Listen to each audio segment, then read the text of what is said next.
Hey, hello everyone. Welcome back to my YouTube channel. And today I'm joined with Jonathan again, as well as Graham Calder from Akamai. And today we are going to have an exciting discussion on Akamai Gaming Masterclass series number 5. Not 5, I'm sorry. It's the fourth one, right? Yeah. Okay, so we are on the 4th episode for Akamai's Gaming Masterclass, and today's topic is leveling up with content. We're going to talk a lot about customer acquisition, but before that, I'll just give you a quick, brief introduction. So content is becoming a critical cog in keeping live gamers engaged. Be it personalization, feature, or event updates, a continuous rollout of fresh and exciting content has become expected for games of all sizes, not just the ones from major studios. Are these updates actually having a serious impact on the success? In this session, Akamai's Jonathan Singer, Senior Gaming Industry Manager, Sharath Rao, Senior Solutions Engineer, Graham Calder, Digital Enablement Advisor, and me, myself, discuss the impact of content on player engagement, some key strategies for growth, insights on mapping out a successful post-launch content pipeline, and tools that allow studios to focus on creating a great experience for the players. So Jonathan, over to you. All right, wow, Nikhil, thank you so much for, again, a warm welcome and having us on your channel. This has been a lot of fun, and I know we've got one more coming up next week. So thank you again. For those of you who don't know me, I am a industry marketing manager at Akamai Technologies, an industry strategist. I've been covering the video games industry here for the last 4.5 years, and I'm expanding that role to cover topics more akin to real money gaming, some broadcast, and a host of other topics. So with me today, with us, we have Graham, who I'm going to allow to introduce himself because he has quite the background. And from there, we're going to talk about a variety of topics around customer acquisition, as Nikhil said. One of the things that you will hear today is a discussion of betting, right? Because we're going to talk about what is happening with the very sort of advanced betting companies based in Western Europe. And I know that the situation in India is quite different, but there are direct tie-ins with both the real money gaming market and mobile gaming. And so that's why I feel it is important to have this discussion, because a lot of what you're going to hear is easily translatable to the work that you're doing every day. So again, thank you so much for your time. Thank you all, and thank you all and the audience for coming. And Graham, I'll give you a minute to have a quick intro of yourself. Thank you, Jonathan, and hello to everybody who's viewing this. And thank you for having me here today. It's great to be involved in the channel and the session. So my name is Graham Calder. My background is sort of technology within large enterprises, mostly in Western Europe and America. My career effectively has been split into two parts. The first sort of 10 years holding senior roles in direct-to-consumer companies that were disrupting existing markets, so TV, media, telecom, etc.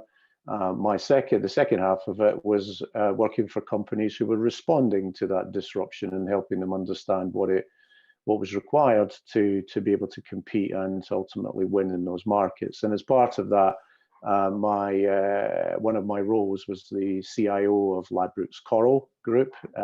Ladbrokes Coral was the largest betting and gaming company in the UK, and would ultimately merge with GVC to form what's now Entain Group, which is one of the world's largest listed online betting and gaming companies.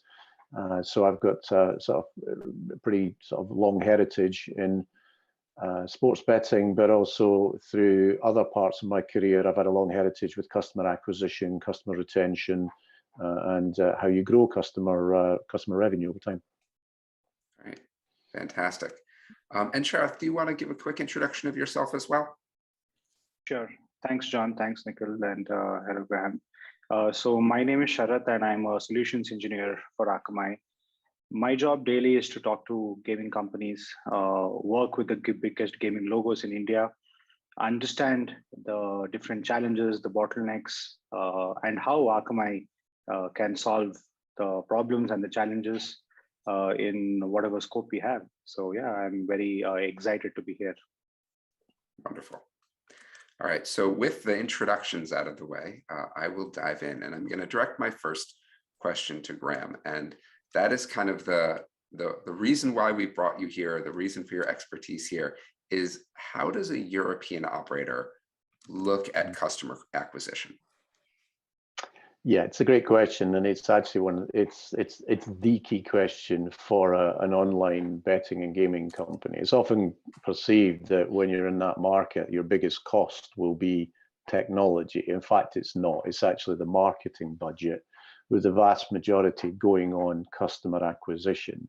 So it's a very expensive part of your business. So it's really important that you make it work hard and you make it return value. And there's a number of characteristics about it that are quite interesting in betting and gaming, and this is true in a number of fields now. You don't have any you don't have any protections from contracts or lock-in mechanisms that you might apply in other areas. So in telecom, for example, you can sign someone up to a 2-year contract. That doesn't apply in betting and gaming. There's no legal or alternative way to keep people in. So the way you have to look at it as an operator is you acquire the customer the first time, but you almost need to develop the mindset of I then need to reacquire them every day in order to get them to re-engage and to spend money with you as an operator. And that's a particular challenge if you're dealing with things like sports betting or casino gaming, where ultimately the product is pretty similar. You know, you're all offering markets on the same sports events.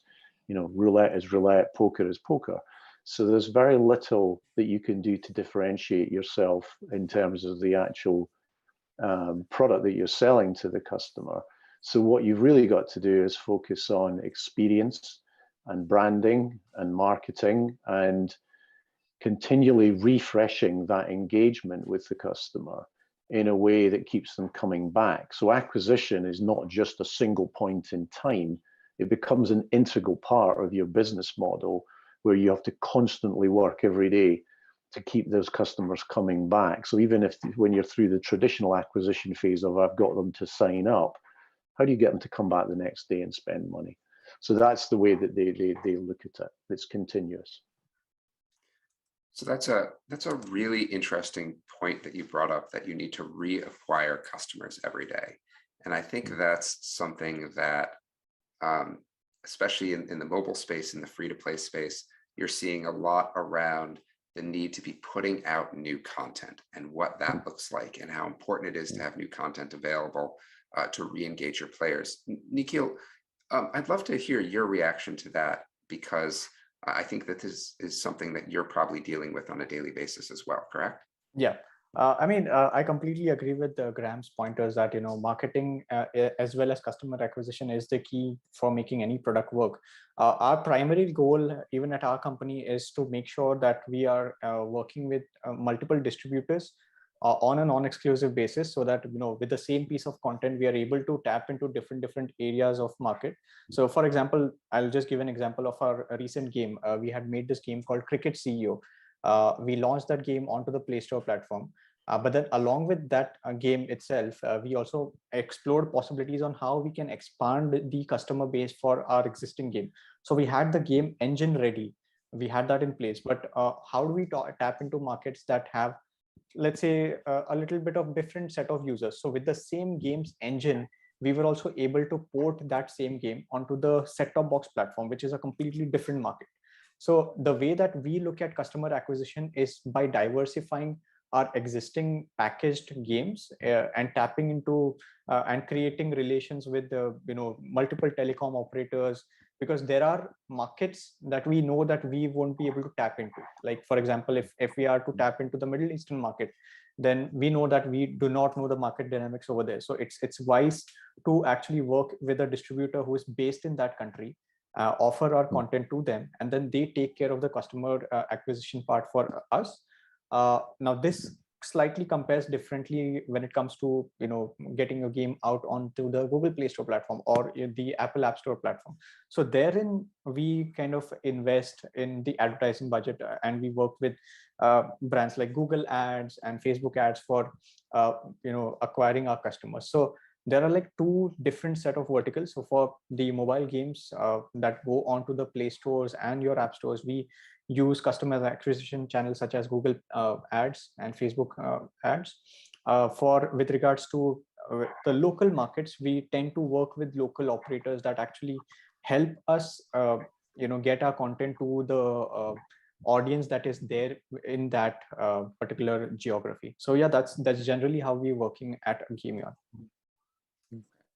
That's fantastic to hear, and I'm going to linger on this point for a minute because I want to talk about the type of content, and that is, Graham, when you and I spoke, we talked about how engagement and acquisition are linked, and that when you offer, say, a betting game or experience, you have to make that experience really a little different and a little available, because the basic experience is the same, and it's kind of the same in gaming, right? So in gaming, if you have a match 3 game, you need to advertise that match 3 game because it's similar to other match 3 games, right? If you have a Ludo game, Ludo's, it's the same game. How are you gonna innovate on it? How are you gonna innovate on the content to keep people in? So, Graham, can you talk a little bit about what that looks like in Europe? Yeah, and it's been a really big evolution of the market, actually, for all the reasons you've just outlined.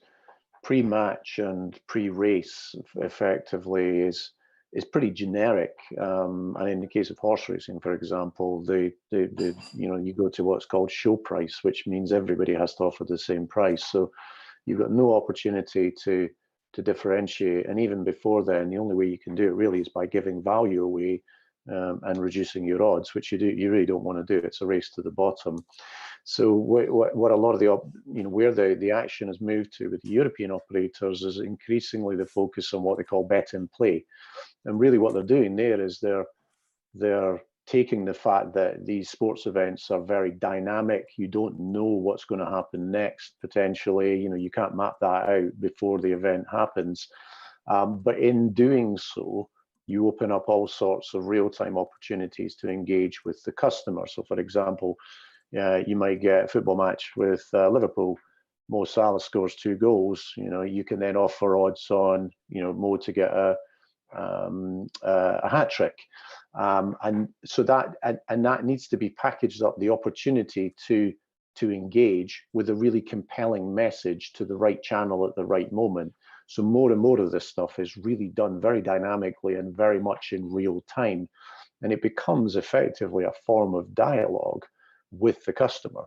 And it's not always about every engagement with them being a betting opportunity. There's points where you might just want to share an experience with them about the event or allow their friends to do that. So there's a social element to this as well. And then every so often, you can weave in those opportunities to engage in a commercial opportunity and dialogue with the customer. But it's very, very dynamic, and it is all driven by the real-time stuff. But it's largely based on the fact that, well, the content might be the same. You might all be betting on the same football match. Nobody knows what's going to happen. So you've got a way to kind of really mix it up and make it more exciting and make it more engaging. Okay, fantastic. Now, Sharath, I want to bring you into the discussion here, because what Graham's saying sounds a lot like, there's going to be a heavy load on your infrastructure, on your ability to deliver content, your ability to have fast and secure API calls. Is this ringing a bell for the type of work that you do? Absolutely. I think that's a very good point, right? So definitely in terms of reacquisition and in terms of making sure the engagement and the experience for the gamers is top notch. In the physical world out there with betting and gambling, it's a physical space, it's a physical world. And there we have a chance to involve the 5 senses. But with a gamer, it's a virtual world, right? And with virtual world, the onus of making sure the gaming experience, the pre-game experience is top notch, that particular the responsibility is on the game publisher and the infrastructure they use. And that is exactly where CDN like Akamai can add a lot more value, because that is how in terms of gaming experiences, gamers come from different cities, tier 1, tier 2, tier 3 cities. And it's important that the infrastructure is ready and closest to the gamer to be able to deliver the top-notch gaming experience in order for them to come back to the game again and again. Yeah, that's a great point. And that's something that we spoke about. We've spoken in several of these about that the tier 1 markets in India are getting saturated with players, and the expansion is looking at tier 2 and tier 3 cities, and that folks who live there and folks who have, say, lower end smartphones, they deserve just as good of an experience, especially, you know, if they're doing real money gaming, they require that. But everyone deserves to have a good experience with their game. So I appreciate you bringing that up. So Graham, I'm going to direct a question back to you, and that's about customers. And, you know, we talked about the importance of marketing, but really, how do you find a customer in the first place? And that might seem like a strange question, but I think it's table stakes for a customer acquisition panel. No, it's a great question, and it's one of the questions that the gaming operator, you know, the big, you know, listed operators have to deal with every day, because they've got to make that marketing budget work really hard. You know, if you've got that big spend, there's a lot of scrutiny. So typically, the way that the marketing departments would look at it is about 20% of the budget would probably go on above the line type stuff, and it's more about brand building, TV adverts, you know, that type of big splashy stuff. But it's really about just building the brand and building that perception. The real hard work of acquisition happens largely online now. And that can be done through a variety of different channels. Social plays a big part in that. Obviously Google and, you know, Facebook and all these other sort of channels that Nikhil mentioned earlier on, they're all a part of it. The key underlying it, though, is the data.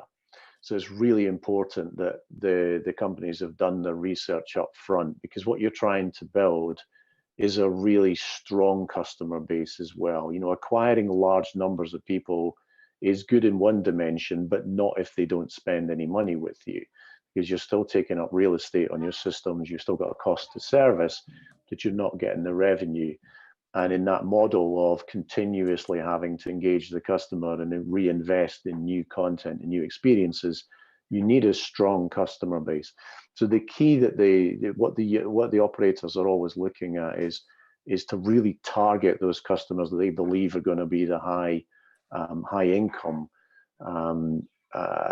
sources for them, and have the ability to sustain that over time. So they do a lot of work on the data behind the scenes, building the cohorts, building the profiles, and then being very targeted in their digital marketing to acquire those customers. And increasingly, certainly there used to be an opportunity for the big sort of companies to use their retail chains, but that's diminished over time as those chains have shrunk.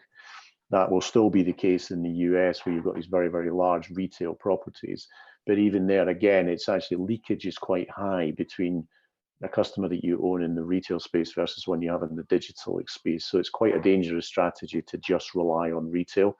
So it's really all about using the digital channels really effectively, but backing them up with really great data to make sure you're targeting the right customers and bringing them on board so that you get a good ARPU out of them. And that then drives your business model, because that then gives you the base to reinvest in your new experiences, to keep those customers continuously acquired and engaged, and to bring the new ones on as you get bigger.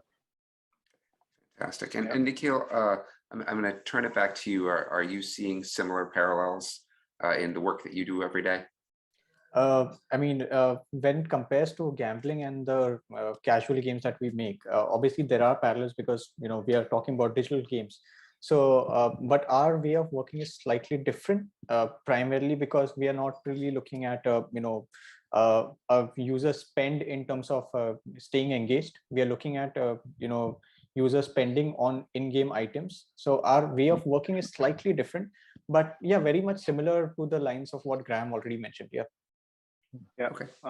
And I think just to add, if I so both, I think, from what Graham told and what Nikhil told, right? So digital marketing is the common factor, I would say, right? And there it may come from the social media, it may come from sites, it may come from TV, it may come from news, but ultimately they all come to a single landing page, and that is where they sort of sign up, given their mobile numbers, get the APKs, download, get the content, right? The marketing campaign content. Now that page, that APK, that download, and the speed at which it downloads from where they're accessing the campaign and the page matters a lot. and just imagine if 10 million people come to a page, and if the APK download is slow or the game page itself is not accessible, that's where the bottleneck is. And that's why it's absolutely crucial to sort of have the page backed by a CDN, which can handle the amount of scale that comes through through the marketing campaign. Yeah, and just to build on that point, if I may, one of the things that we looked at, and we've seen in Western Europe, is it typically will take a customer about less than 5 seconds to churn from your brand to another one, and it happens through a very simple mechanism. Most people have more than one sports betting app on their phone. Phones are the predominant channel now. They've really turbocharged online betting and gaming. It's very, very easy for someone to just flip out of your app. Everything's, facial ID, the wallets are pre-charged. You can be betting in seconds. Now, if you lose that customer, the cost of acquisition is extremely high. I mean, it can be in the hundreds of pounds. So you've just lost the customer, so you've lost the revenue, but you've now also got an additional hit on your marketing budget, because if you're spending the money on reacquiring, you're not spending your money on acquiring. So your base isn't growing, but your marketing budget is diminishing. So the whole thing can feed on itself very, very quickly. And you particularly see this after an outage. If you have a big issue, if an operator has an issue on a Saturday afternoon, you'll see it in your numbers on Monday morning. Without a shadow of a doubt, you'll see the hole. And that hole can last for quite a while you rebuild your base. So the whole need to deliver that great experience every single time, every single second of the day is there, that constant pressure on the tech teams, for example, to be able to make sure that happens, morning, noon, and night. And it has a real impact commercially if you don't.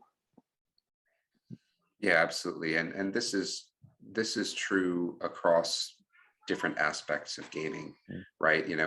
We talk a lot in video games about time to play.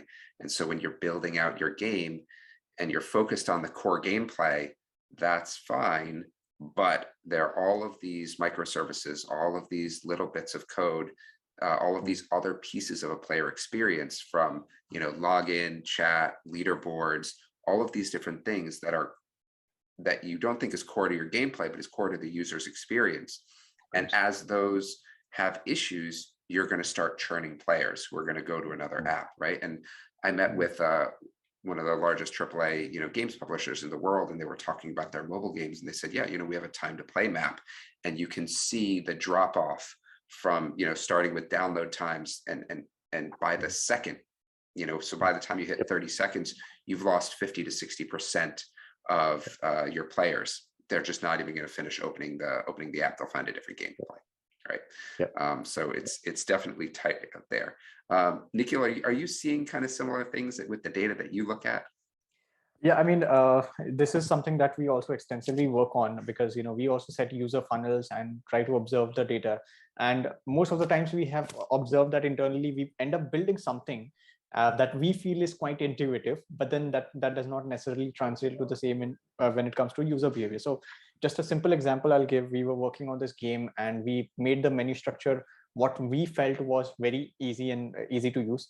But apparently what happened was we ended up adding too many options.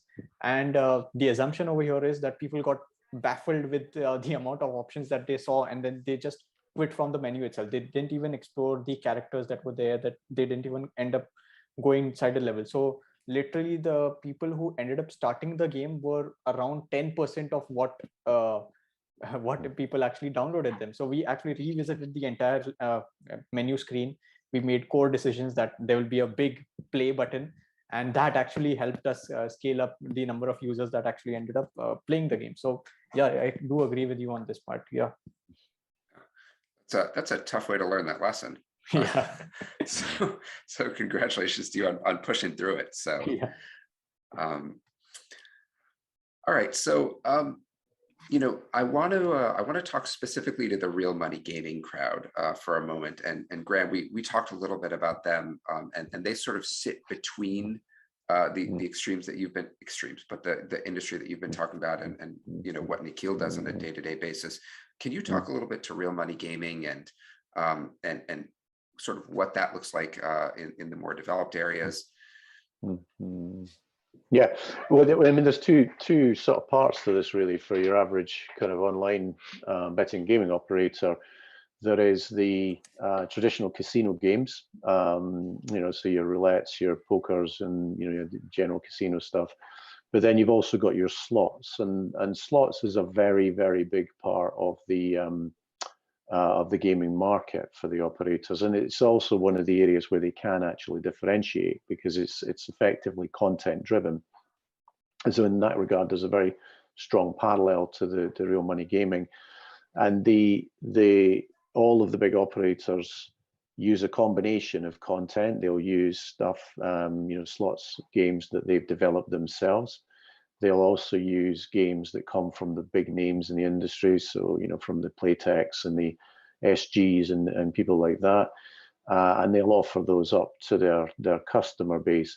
And there's an awful lot of science goes into those slot games. They're very, very carefully designed to address specific customer segments or particular player profiles, and they're carefully matched to do that, to make sure that they've got a good range of content that appeals to their customer base. But actually, it also picks up on one of Nikhil's earlier points, which is the operators use the gaming and the sports betting together to do a lot of cross-sell. So there's an enormous amount of cross-sell going on between them. So, for example, in between football matches or horse races, often people will do a little bit of slot machine or a little bit of casino gaming, and the operators promote that, and they cross-sell so that they gain that additional revenue. It's not as high a margin business as the sports betting business, but that doesn't matter really, because as long as you've got that core, then you effectively, this is incremental without any additional cost to manage the customer. So I think the readovers into the real money gaming are very very strong, because effectively the casino, and particularly the slot side of the business, is very, very similar, very, very similar. Also, to add to Graham's point, cross promotion, now cross selling and cross promotion, these are actually terms that are having like parallels. So we also end up doing cross promotions within our games. So let's say if there's like a cricket game going on, and we end up launching another game that's in the sports genre, so we kind of push a notification within our game. So therein, our customer acquisition also goes down to almost zero, because we've ended up acquiring a customer in one game, and we are just simply diverting our customer to the other game. So that there's a small parallel between that as well. Yeah, and in fact, the sports betting companies, depending on the type of event, they may develop special online games just for an event. So golf, for example, if you're the Masters or the Ryder Cup, or certain things are a grand national version of a slots game, that they only offer for a week or so. So they're to your point, Nikhil, they're reusing the games engines that they've already got, reskinning them, repackaging them, and then re-promoting them to a specific audience. So there is quite a lot of reuse goes on as well, but it is all about creating that ecosystem. And the key to the ecosystem is understanding the customer. So the data again becomes a really strong anchor point in terms of who am I going to offer this game to. There's no point in offering it to someone who doesn't want it or isn't interested in it, because you end up with a different version of the problem you explained earlier, where you just give them too much and it's not relevant. So it's really about how do you target those things so that you get the right content in front of the right person at the right moment in time.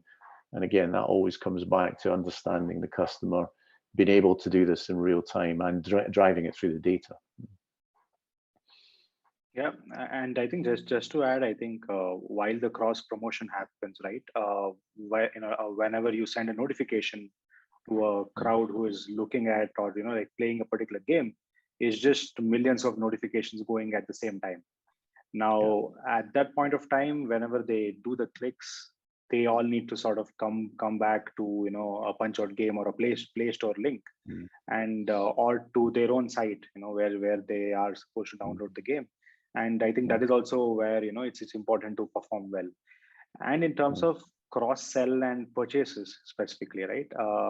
So there's always a trade-off between the quality of the game asset that the gamer wants to purchase. Like, for example, like for a RPG game, or say for the RMG game or the fantasy sports. While I'm building the team, the game asset that is built on Unity or on Unreal, that asset itself can be heavyweight, and the gamer wouldn't want to buy it if the quality of the asset on the screen is bad, right? But on the other hand, it shouldn't be too much heavy because the network will choke.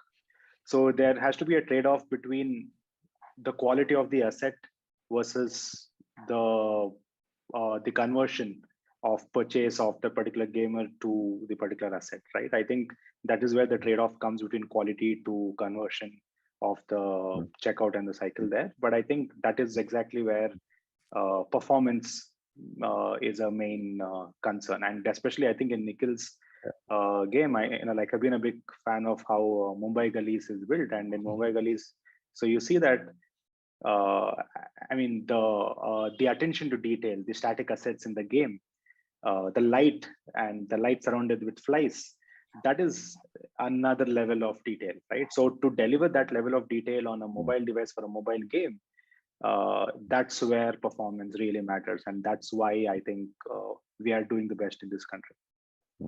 And there's parallels to the slot machines. So the speed at which the drums appear to rotate on the screen, how fast the casino wheel spins, the rest of that's all very, very carefully calibrated and understood, because too fast, you lose conversion, too slow, you lose engage. Actually, all those types of things are really, they're very precise. They're a lot more precise than people would understand if they're not working in that sector. And then it is all those little details that add up.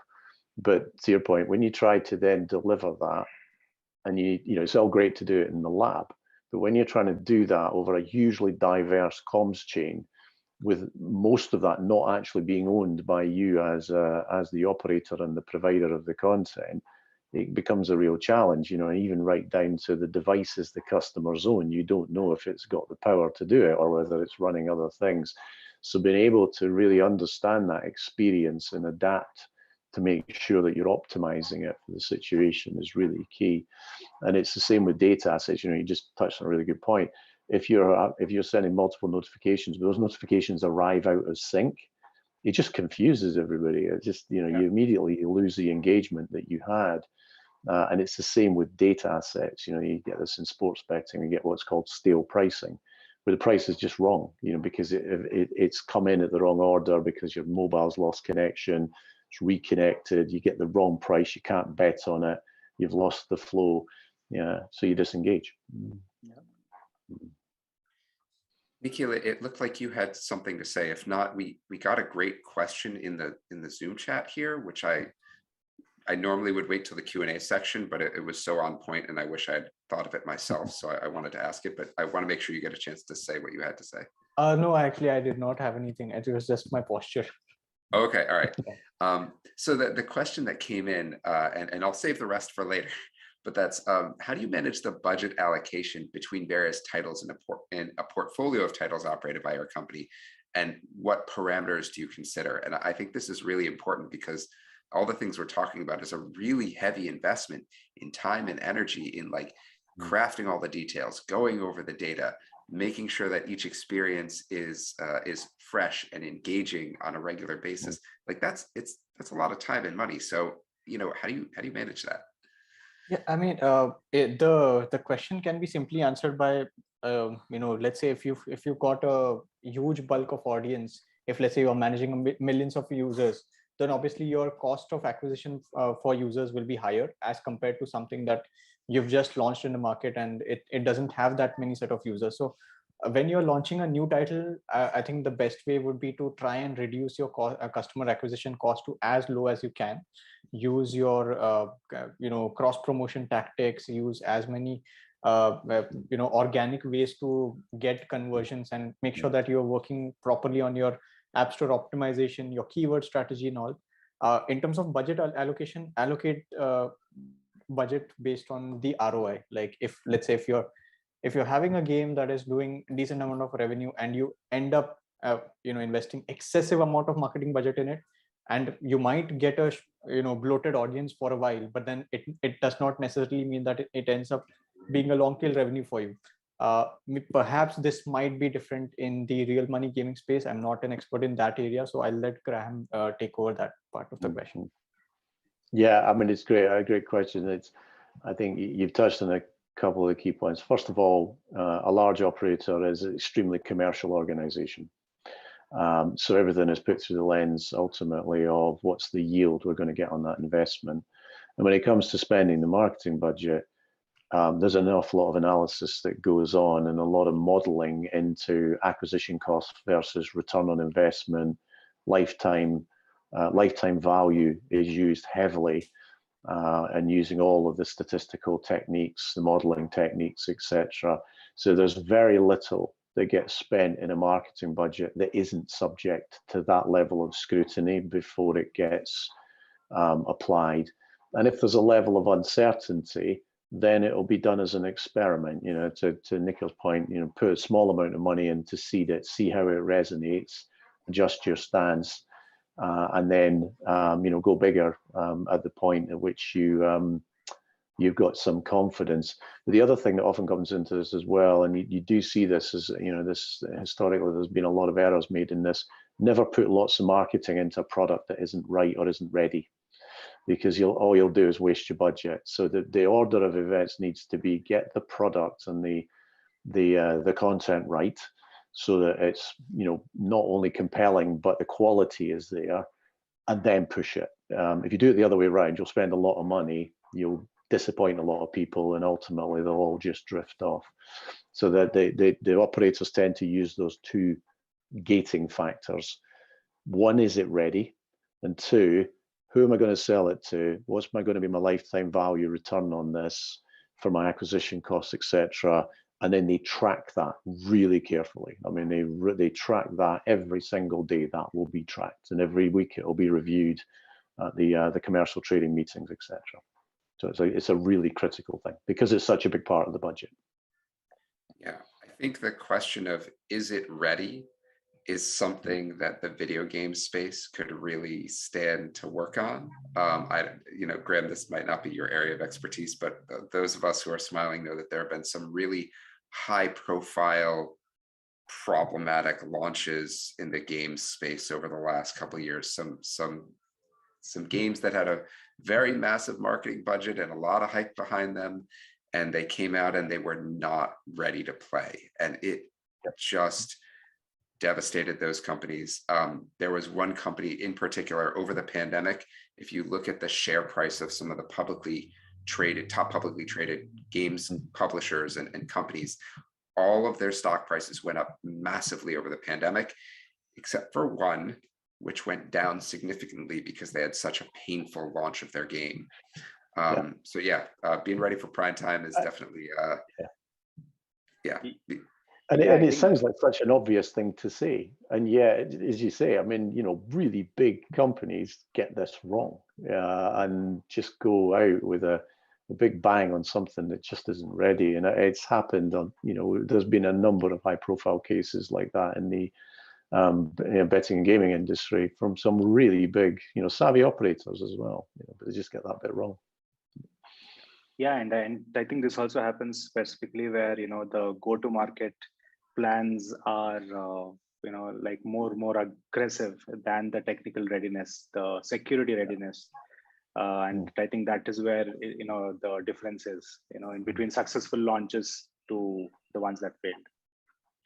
Yeah, it's quite a tricky thing. I mean, as the head of technology, in a former life, that there's often the pressure to launch, but you've kind of got to speak up. You've got to, there's got to be a voice for the technology organization to say, actually, we're not ready yet, or we can't guarantee to deliver the experience, or not at the scale you wish to go at. And this is the time frame before we believe we can. Absolutely. Yeah. And to your point, Sharath, about security readiness, and in the spirit of cross-sell and upsell, We did a similar panel to this, in case you missed it, on criminal economics and how the criminal industry exploits the gaming industry. So you should go onto Nikhil's channel in his list of videos and find that and watch it if you haven't, because it was a great discussion. So Additionally, I've also created a specific playlist of videos. So all the videos that I've gone in the Akamai Gaming Masterclass, they are curated and available for you guys to watch. So giving a shout out to my playlist itself. So go and watch out for Akamai Gaming Masterclass playlist if you haven't, if you have missed out any session. So yeah. There, see, we're doing as we say and as we do. All right, so I've got a couple more questions here before we really open it up. And that is, we've talked, Graham, in the past about regulation. And in India, India actually looks a lot like the United States does, right? And a lot of the European operators are expanding into the States.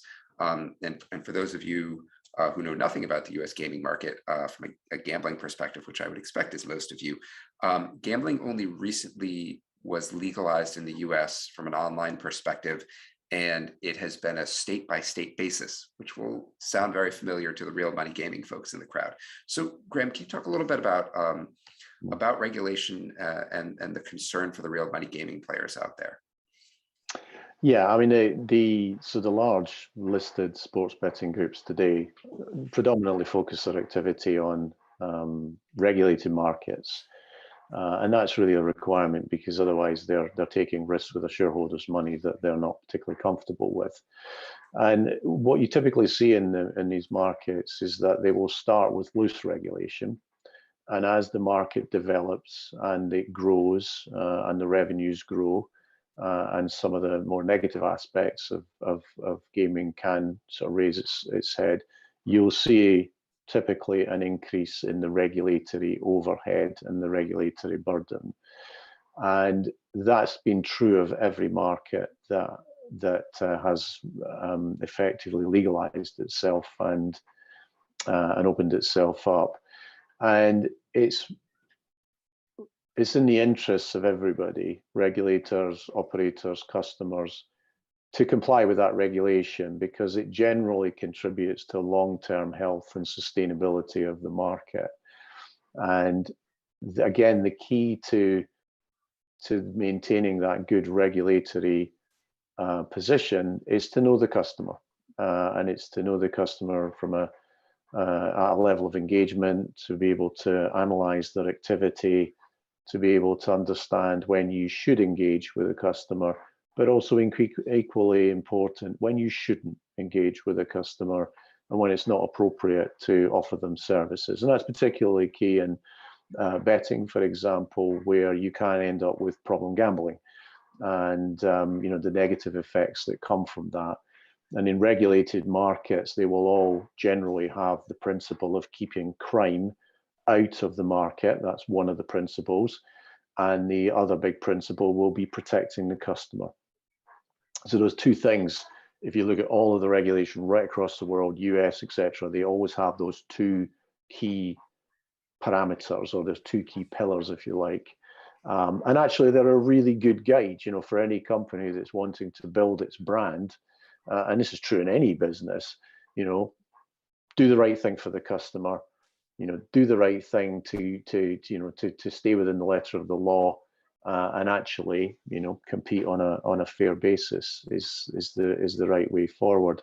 But the regulatory burden not burden, but the regulatory environment will get more complex over time, and we've certainly seen that in Western Europe, although it's kind of plateaued out now because it reaches a certain point. And you can start to see that same trends coming through in the US as the US market opens up. It's still in its early days. It only opened up in 2018. And it's only really since around 2019, 2020 that the operators have really started to offer services. But already you can see some of those same trends coming through in the US market, as we've seen in the Western European market, which today has been the largest kind of regulated online market in the world. Okay, fantastic. That's helpful. I don't want to linger too long on that, but I thought we would be remiss if we didn't. I'm being wary of time. We've got about 15 minutes left. I want to open it up to Q&A, but before we do that, there's one more question that I want to ask. And I'll start with Graham, and then Nikhil will go to you. And that is actually the impact of streaming, which we're doing right now, right? But it looks a little different from the gambling space. So, what's the opportunity there, and particularly around the opportunity for new content? Yeah, I think one of the big trends that we were seeing in the betting industry, and I think it will be particularly prevalent in the US, is the increasing convergence between media and particularly streaming and the betting industry, and that really reflects the fact that online betting is predominantly a mobile experience now. I mean, that's where the vast majority of the revenue is, 80+%. That it's been driven by smartphones and better connectivity. And the partner to that is that means you can get better media experiences and streaming of sports events and sports content onto your device. And a large operator will have access to high tens of thousands of sports events that they can offer to their customers. And each one of those becomes an opportunity to engage with the customer, to offer those in-play betting opportunities that we talked about earlier on. Those are higher margin opportunities than static pre-match or pre-game. So I think just those factors alone will drive a greater convergence over time, and those two technologies being available on the same device, and with network capacity continuing to increase, 5G coming in the future, devices getting more powerful, all of those factors I think will play a part in bringing those two sectors together, the streaming piece with the sports rights and the betting opportunities. And we're already seeing this. So if you look in Western Europe, we've got companies like DAZN, so they're really starting to merge those two things together. And I think there'll be more and more common. Yeah, this sounds really familiar if you're looking at a real money gaming standpoint, if you're talking about fantasy sports and the opportunities that to tie in what you're doing from a fantasy sports perspective with streamers, that sort of opportunity. So yeah, Nikhil, obviously the world looks a little different to you, but let's talk about where you see some similarities and differences. Yeah, I mean, the clear difference is, in recent times, gaming has caught up so much, that some of the most popular streamers out there are actually gamers, and that is something that has actually just recently happened. For example, there was a point of time when we used to enjoy watching football on TV, and now what has happened is the shift in dynamic has happened in such a way that now we enjoy people playing Fortnite. We enjoy watching people play Fortnite. It's not even about playing the game now. It's just about enjoying someone and being relatable to them. That's the reason why PewDiePie grew out to be who he is today. As well as even in India, for that matter, there are some really popular streamers out there. We just enjoy watching their content and relating to their experiences. In terms of the infrastructure, I think you can point out more on that regards. But from a customer perspective, it's just the shift of dynamic has been amazing. And thanks to this, we are also hosting this on YouTube right now, and this is also getting streamed. So the content delivery, in terms of the logistics, has been pretty much sorted now. It's easier for us to reach out to the customers via multiple platforms than it was, let's say, a decade ago, because then it would have been a nightmare to go with those television contracts and go through months and months of processes. So I think everything has been democratized now, and it's just a great time to be in. Yeah, it's interesting because my kids are the same. They'll watch Fortnite gamers and all that sort of stuff, and it's interesting because it is a similar experience to someone from an older generation just watching a sports event. The dynamic is very, very similar. You've got the engaging content, they're interested in it. So how you monetize that going forward, and particularly in that environment where you've got age concerns as well, again brings you back to the regulatory piece, but also engaging with customers in a responsible manner. Absolutely, and I think just to add, from a from a streaming delivery standpoint, right? From a content delivery standpoint, like I work with these customers who have a lot of streamers who are active, or 20% of their streamers are celebs.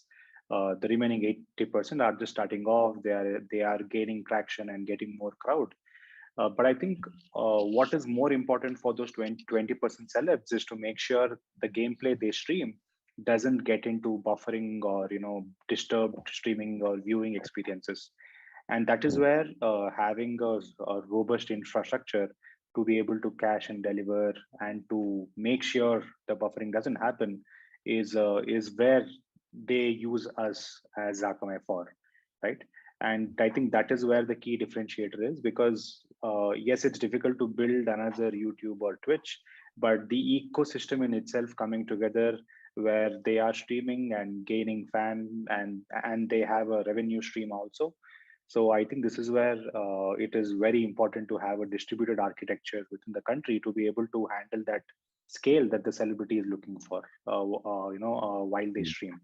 Plus, coming to the regulation aspect, it's also important to not be able to stream or to be able to play certain games in certain states in the country. And also there we have a geofencing module, which will definitely tie in and the gamers or the viewers in those particular regions in the country, as per the regulations, they won't be able to access the content, and this entire thing can be offloaded to a CDN like Akamai, and that's where we add a lot of value.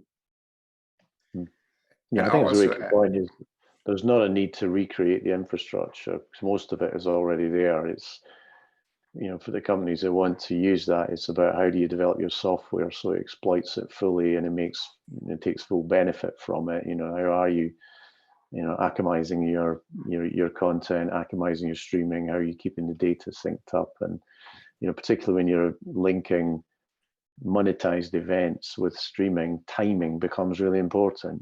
Because you don't want the two to get out of sync. Otherwise, it's a bit of an odd experience. And we've certainly seen that in the betting industry, where you've got to get the two to link together. Otherwise, that you not only disrupt the customer experience, but actually as an operator, you can lose a lot of money because you've got a data arbitrage and timing arbitrage problem, which in sports betting is not good.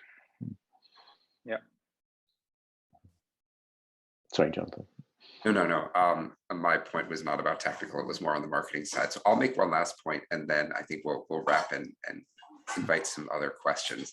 And that was just, another thing when we talk about how people are interacting with streaming is, at least here in the US, and it's not that new, but it's becoming more prevalent, is popular streamers, watching sports live on Twitch or the like, right? So what you essentially end up doing as a consumer is you get to choose your own sportscaster.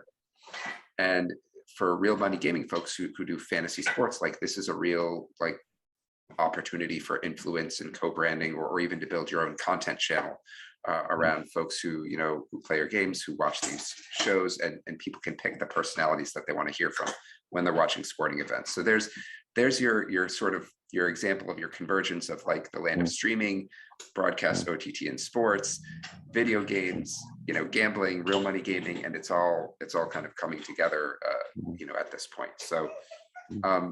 So I'll leave it at that because I'd love to have the last word, but not really, because what I want to do next, unless Nikhil, did you have something to add? Nothing as of now. I think we've got one excellent question in the Q&A section, so we'll get to that. Okay.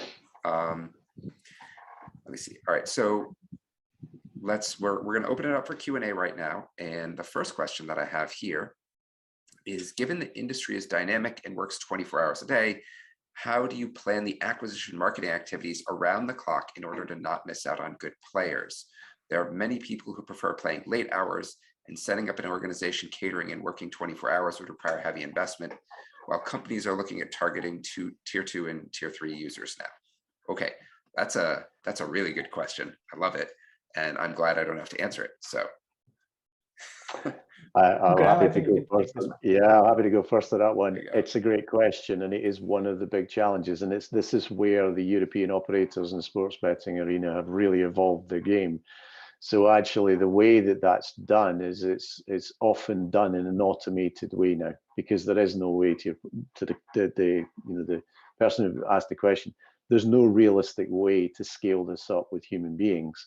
So most of the operators concentrate their efforts now on streaming live data events from their platforms, merging that with their customer cohort information and their customer profiling information, putting it into inference engines, and letting those engines make the decision about what's the next best action.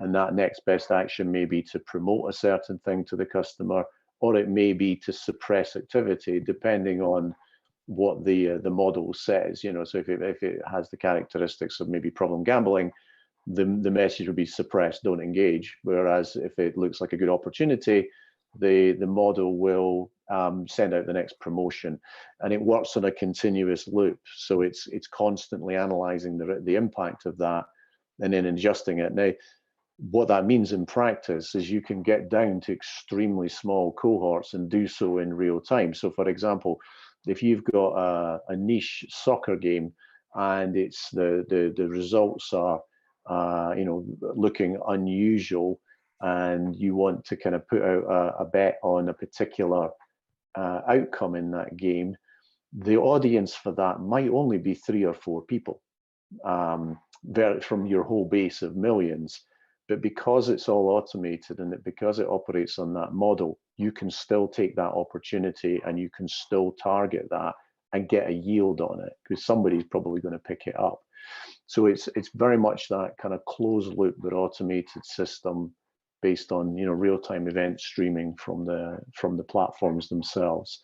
And then what the marketing teams do is concentrate their time on tuning the algorithms, A/B experimentation, planning, reviewing the results, that type of thing. So it's which is done as an offline activity rather than a real-time activity. Thanks, Graham. I will move this towards 2 questions that have been asked on YouTube. So I'll combine these 2 questions in the interest of time. So the first question is, how does one make sure that you get ROI positive from the customers acquired? And then second one is a continuation of this. How does one promote games on social media? Oh, good questions. So in terms of positive yield, it's basically like investing in any other portfolio. There'll be certain things that are, they're a slam dunk. So people like to bet on football, people like to bet on horse racing, cricket, etc. So they're pretty straightforward. You can put your marketing budget behind it. You can look for customers who are interested in those types of sports and have displayed sort of propensity to bet or to game, and you can target them in an appropriate way. As you start to move away from that, it obviously gets a little bit trickier. And in that position, they move to more of an experimentation sort of test and learn type approach. So put a small amount of money in, put it across different channels, experiment, review the data, then adjust the strategy and grow it from there. But it's very rare for them to put huge amounts of money behind something that's very speculative. And that's just really reflects the nature of the business. Inherent in a sports betting company is you understand odds. It's your business, and you never beat the odds, not over the long term. So you kind of naturally have a cultural bias towards analytical based decisions, statistically based decisions, and risk management, and that's reflected in the way that they allocate what is a very large pot of money, and very important that they get the yield on it.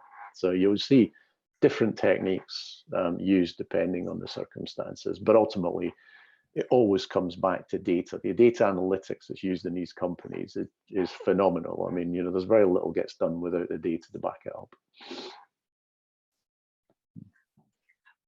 I'm sorry, what was the second question was? Yeah, how I'll just do a recheck one second. It was, how do I promote a game on social media? Yes. So the social media has been a growing part of the growing part of the marketing spend and the channel acquisition and focus for online betting and gaming companies. And there's a couple of things that they tend to do with it. One is they tend to use find communities where you're likely to have that interest. So you promote to the community rather than the individual. So that's quite a common point. So, you know, go to football sites and promote this, or, you know, those types of approaches where you've got a community of people. And that reflects the fact that actually there's quite a large part of this, although people think about sort of betting and gaming as some sort of financial transaction, actually it's entertainment at the end of the day. So the companies really play on that entertainment aspect. And underneath that entertainment aspect is there's a very sort of broad social element to this as well, you know. So people like to exchange views on betting when they're watching games, you know, and they're kind of having their sort of conversations. So I think, you know, pitching to specific communities is a very good strategy, and well used and well proven within the gaming industry. And then where it's more real time, again, they tend to use the community, but they also tend to sort of do a much more targeted one-to-one, and often sort of try and use a bit of influence. So for example, in football matches, one of the things you get now is you can build your own bet. So you might decide that on a Saturday afternoon, you'd like Ronaldo to score 2, Tottenham to win, and you know, Newcastle to get their next touch to be a penalty. And you can very quickly do that through social media, and that bet will be created and pushed to the players. And this is all happening incredibly quickly, as you can imagine, because these are dynamic events.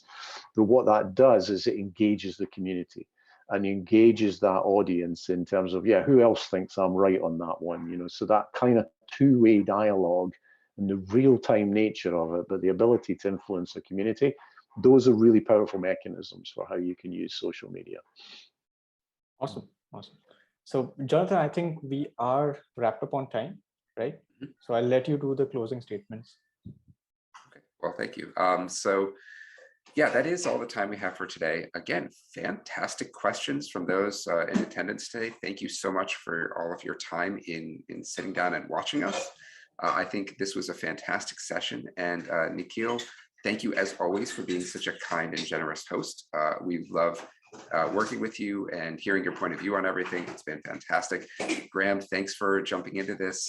Your expertise was just wonderful to hear. And Sharath, as always, a pleasure. So we are back next week with our last one of these, I think. Is this really coming to an end? It is. We're going to be talking about the next billion players. Hint, many of them are coming from India. And I get to talk about how I was right 4.5 years ago when I gave a presentation on this very topic. But we're going to have some interesting speakers lined up. I think we have someone from Lumikine, correct? So the next set of speakers are actually coming from Lumika as well as Indian Angel Network. So these two, one of them is an angel network, and the second one is a proper gaming VC. So it'll be an exciting discussion. Fantastic. And we also have a bigwig VP of engineering coming here from Akamai, who's going to give us some of her time as well to talk on the technical side. So I think we're going to have a great discussion next week. So with that, I will say thank you once again to my panelists and my friends. Thank you again to everyone in attendance. And again, Nikhil, this has been wonderful. So thanks so much. I'm looking forward to next week. Most welcome. Once again, thanks Graham, thanks Sharath, thanks Jonathan. So guys, as Jonathan mentioned, we are back next week with the last series in Akamai Gaming Masterclass. Obviously, it makes me a little bit sad because we've had a wonderful time so far. But if you guys want to watch any sessions, these sessions are up on my channel and you can revisit them, watch them at your own convenience. I'm also timestamping them so you can visit any particular section that you want. So that's it for today. Thank you guys. And if you like this session, then please feel free to comment as well as hit the like button. Stay subscribed. Take care. Stay awesome. Bye. Thank you. Thanks. I'll just...